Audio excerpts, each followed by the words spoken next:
Like and make sure to engage in comments, and share this video to your friends and story lovers, and click on the subscribe button on the screen to subscribe to Inquisco for more real and true stories like this.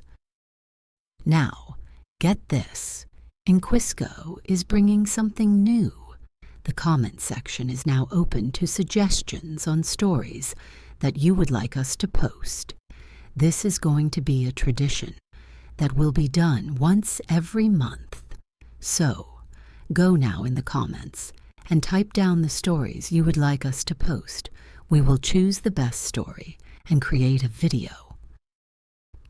The first time I met Malik, I was carrying a basket of laundry down the stairs. My daughter Lindsay had invited him over to work on a group project for their literature class. She'd mentioned him once or twice before, but seeing him standing in the living room, I couldn't help but be surprised. He was tall, much taller than I'd imagined, and carried himself with an easy confidence that seemed to fill the space. His dark brown skin contrasted against the soft beige of our walls, and when he smiled, there was a warmth to it that made it hard not to smile back. "Mom, this is Malik," Lindsay said, her voice carrying that casual teenage indifference she reserved for introductions. "Nice to meet you, Mrs. Carter," he said, his deep voice both respectful and self-assured. "Nice to meet you too, Malik," I replied, shifting the laundry basket to my hip. "Lindsay's mentioned you a few times. Welcome." "Thanks," he said, glancing around the room. His eyes lingered on the framed family photos on the mantel before he turned back to Lindsay. "Should we get started?" They disappeared into the dining room, their voices blending with the faint hum of the washing machine as I went about my chores. Every so often I caught snippets of their conversation, his low baritone paired with Lindsay's animated chatter. There was something grounding about his presence, a quiet confidence that made me feel oddly at ease. Over the next few weeks, Malik became a regular fixture in our home. He and Lindsay were inseparable, always working on some project or hanging out after school. At first I didn't think much of it. Malik was polite, charming even, and I appreciated how he seemed to bring out a lighter, more focused side of my daughter. But then, there were the little moments, like the time I walked into the kitchen to find him helping Lindsay bake cookies. His sleeves were rolled up, revealing strong, lean arms dusted with flour. He looked up when I entered, flashing that easy smile. "Need any help?" he asked, his voice warm and inviting. "No, I'm good," I said quickly, grabbing a glass of water and retreating to the living room.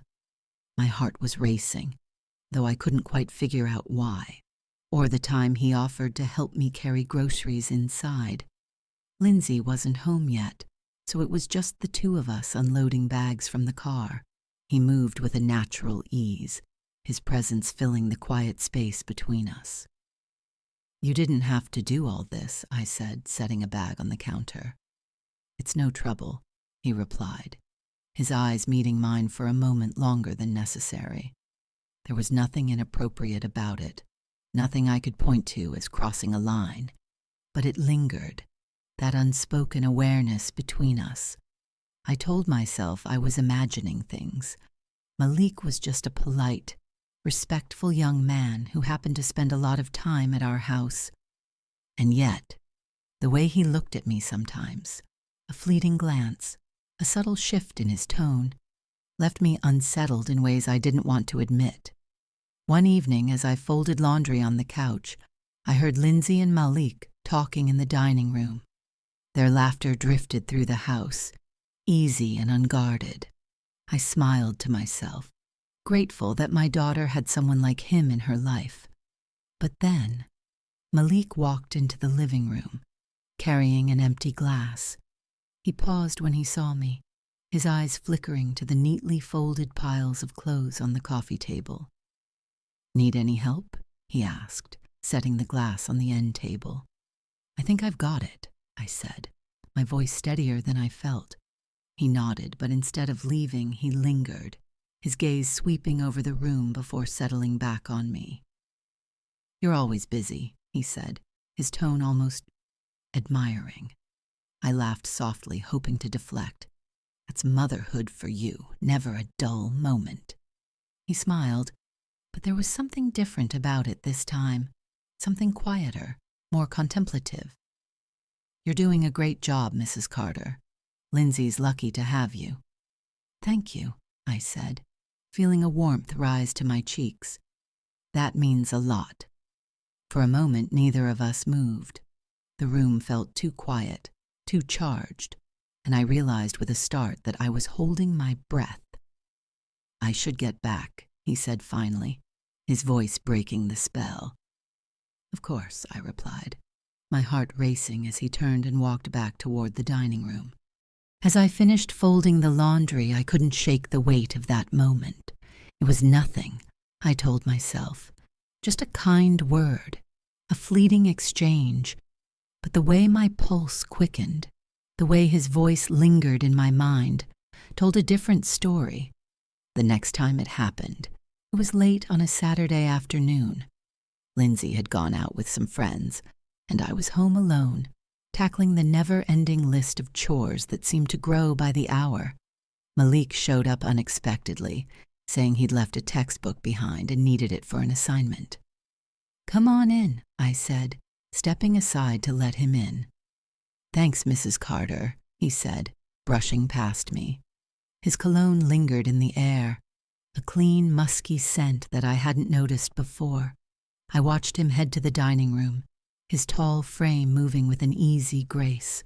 Shaking my head, I tried to refocus on the task at hand, reorganizing the hallway closet. I heard him rummaging around in the other room, muttering to himself as he searched.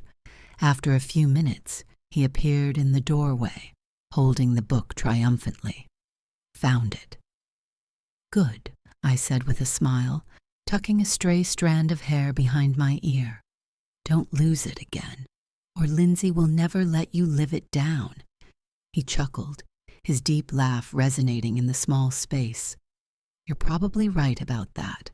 I expected him to leave, but instead, he leaned casually against the door frame, watching me as I pulled out old jackets and mismatched gloves from the closet. "You need help with that?" he asked, nodding toward the pile on the floor. "Oh no, I've got it," I replied, waving him off. But Malik didn't listen. He stepped forward, crouching down to pick up a stack of winter coats. His presence felt overwhelming in the small hallway, and I found myself hyper-aware of how close he was. "You don't have to. It's fine," he interrupted, flashing that easy smile. "I don't mind." We worked side by side for a while, the silence between us broken only by the occasional comment or shared laugh. I couldn't help but notice the way his hands moved, strong and deliberate, as he folded the jackets and stacked them neatly. "You're surprisingly good at this," I said, trying to keep the mood light. "What can I say?" he replied, glancing at me with a playful grin. "I've got hidden talents." I laughed, the sound coming out softer than I intended. When our eyes met, there was a flicker of something unspoken, something that made my breath catch. I quickly turned away, focusing on the pile of scarves in front of me. "So are you planning to go to college nearby?" "Yeah, that's the plan," he said, his voice more subdued. "But I'm still figuring it all out." "Well, whatever you decide, you'll do great," I said, keeping my tone casual. "Thanks," he said quietly. His gaze lingered on me for a moment longer before he stood, brushing his hands off on his jeans. "I should probably get going." "Okay," I said, forcing a smile. "Thanks for the help." He nodded, but as he turned to leave, he paused, his hand resting on the edge of the doorway. "Mrs. Carter?" "Yes?" His eyes met mine, and for a moment, it felt like the rest of the world had fallen away. The air between us was thick, charged with an unspoken tension that neither of us seemed to know how to navigate. "You're really easy to talk to," he said finally, his voice low and sincere. I swallowed hard, unsure of how to respond. "Thank you, Malik. That means a lot." He nodded again, his expression unreadable, and then he was gone, leaving me standing in the hallway with a racing heart and a million thoughts I couldn't quite sort through. That night, as I lay in bed next to my sleeping husband, I replayed the moment over and over in my mind. It was nothing, I told myself, just a passing comment, a kind word. But deep down, I knew there was more to it, more than I was willing to admit. The next time I saw Malik, it was at a neighborhood barbecue hosted by one of Lindsay's friends. I hadn't expected him to be there, but as I scanned the crowd of familiar faces, there he was, standing near the grill, laughing with a group of boys his age. He looked so effortlessly confident, so at ease, that I found myself lingering on him for a moment longer than I should have. "Mom, can you grab me a drink?" Lindsay called from across the yard, snapping me out of my thoughts. I nodded, heading toward the cooler. As I bent down to grab a soda, I felt someone step up beside me. "Mrs. Carter," Malik said softly, his voice almost a whisper. I looked up, startled to find him standing so close. "Oh, hi, Malik," I said, forcing a casual tone. "Having a good time?" "It's all right," he said, his dark eyes holding mine for just a beat too long. I straightened, handing him a water bottle from the cooler. "Here, you look like you could use this." "Thanks," he said, his fingers brushing mine as he took it. The touch was brief, fleeting, but it sent a jolt through me that I couldn't ignore. I stepped back, putting some distance between us, and busied myself with arranging the drinks in the cooler. "You're avoiding me," he said suddenly, his voice low enough that only I could hear. I froze, my hand hovering over the ice. "I'm not avoiding you," I said, though the words felt unconvincing even as I spoke them. He leaned in slightly, his voice dropping even lower. "You are."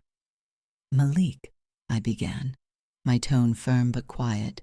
"This isn't, can we talk?" he interrupted, his gaze intense. "Not here," I said quickly, glancing around to make sure no one was paying attention. He nodded, stepping back to give me space. Later then. The rest of the barbecue passed in a haze. I was hyper-aware of Malik's presence, of the way he moved through the crowd, laughing and chatting as if nothing was out of the ordinary. But every so often I'd catch him looking at me, and the weight of his gaze was enough to make my pulse quicken. As the sun dipped below the horizon and the guests began to trickle out, I found myself lingering near the patio, waiting for Lindsay to finish saying goodbye to her friends. Malik appeared beside me, his expression unreadable. "Walk with me," he asked, his voice soft but insistent. I hesitated, glancing toward the driveway where Lindsay stood. "Just for a minute," he added. Against my better judgment, I nodded. We walked down the quiet street in silence, the sound of crickets filling the air. When we reached the corner, he stopped, turning to face me. "This isn't a good idea," I said, my voice barely above a whisper. "I know," he replied, his tone calm but resolute. "But I can't stop thinking about you." "Malik," I began, but he stepped closer, cutting me off. "Just hear me out," he said. "I know this is wrong. I know it shouldn't even cross my mind, but I can't help how I feel." My heart pounded in my chest as I searched for the right words, but nothing came. The truth was, I couldn't deny the pull I felt toward him, the way he made me feel seen, appreciated, alive. "This can't happen," I said finally, my voice trembling. "I know," he said again, his eyes filled with a mix of longing and regret. For a moment, neither of us moved. The space between us felt electric, charged with everything we wanted to say but couldn't. And then, As if by some unspoken agreement, we stepped back, breaking the spell. "I'm sorry," he said softly, his voice heavy with emotion. "Me too," I replied, my throat tight. We walked back in silence, the weight of what almost happened hanging heavily between us. When we reached the house, Malik gave me one last look, a look that spoke of everything we couldn't say. And then he was gone, blending into the shadows of the night. As I watched him walk away, I felt a strange mix of relief and sadness. We had come so close to crossing a line, and yet somehow we'd managed to pull back. That night, as I lay awake in bed, I couldn't help but wonder what might have happened if we hadn't. But deep down, I knew that some moments are meant to linger in the realm of what-ifs, untouched by the complications of reality. Click on the subscribe button on the screen to subscribe to Inquisco for more real and true stories like this.